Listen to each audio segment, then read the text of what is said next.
So it is. If you're looking for new things, like as a savior, like you're looking for that next, venture in there, then you're always searching for something. But if you just take it in and just ingest it, then yeah, you might find a different avenue. But so 100%. there's another line that you had that I told you before we started recording. I needed to bring it up here. And I don't even know where I'm going to go with it, but I need to throw it out here so I could think on it. But it said some people go into the world to find themselves, others go into themselves to find the world. And first off, I love this download. I think it's amazing. There's so many different threads I can pull from it. But my question on to you on that is, do you think that the latter is the best case for everyone to go into first, or do you think that there's real merit to going out into the world to find pieces of yourself as well? Yes, and Mhm. that's a big yes and answer. Yeah. In the context that I wrote that, and in the longer piece that follows in that journaling session turned philosophy track, I outlined that, oftentimes, and what I'm talking about there is, people that go out into the world and use these experiential things and other people's stories to try and build themselves from the outside in. Now, if we go out into the world with being open to see what is in us that gets woken up by those pieces, well, yeah, then I'm all for it. And then we're still going inside to create our world. So you can totally go within to create your world while going out in the world. You can go, Right. let's go around in a circle on this one. Mhm. You can go out into the world to go within to create your world. You know, Mm, yeah. yeah. Uh That's the alchemist right yeah, there. 100%, man. 100%.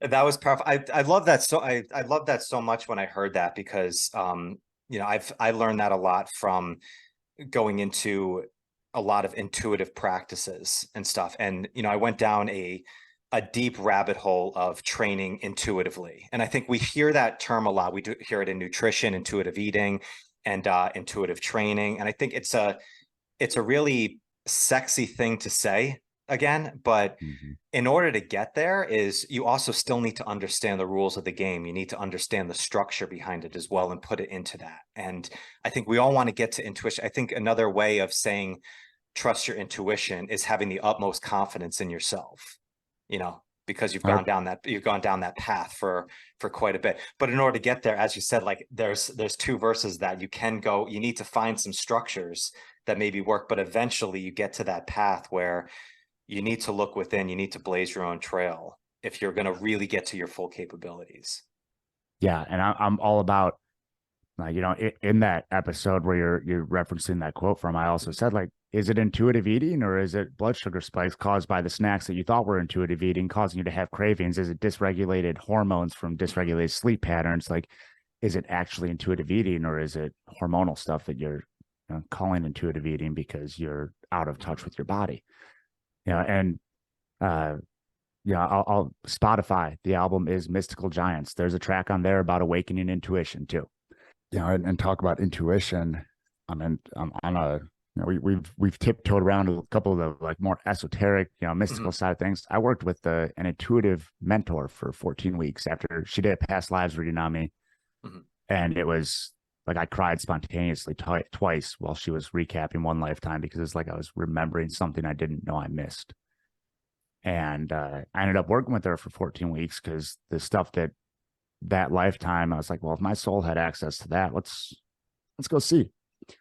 And there was a couple of sessions, a couple of big highlights there that, talking about, well, vibration, like, yeah, there might be more here. She gave me names, like, okay, what's a food that excites them? And I would hit the mark. And then one of them, I got this vivid flash of chocolate ice cream with rainbow sprinkles. I said, ice cream, chocolate with rainbow sprinkles. And after we got done, she's like, I had to, like, stifle myself because that name I gave you was my son, and that's what he gets every time we go out. I was doing a reading on one woman. I was like, I feel like you have a big decision to make. I can see you, like, standing at the top of a waterfall about to jump, and I'm just getting the sense you should jump. And she goes, well, I just got chills because I'm building a model of a waterfall in my living room right now. So, dude, when I was on these calls with this mentor, and when I was doing readings with people, or if we're going up and talking to my guides, talking to my dragon that I found that channeled a message through me. By the way, I'm sober during all of this. Mhm. My Whoop band would read 90 minutes of REM sleep. Yeah. Yeah. Right. So Oh my God. yeah. So talk about like intuition and really like there is the physical, the biochemical side of being in balance and being able to be in touch with your body. And there's also, I don't know what it is. We've been trying to name it for eons. Call it the Yeah. Tao. There's an underlying force that has created all of these ideas that are Yeah. seen as different deities and whatnot.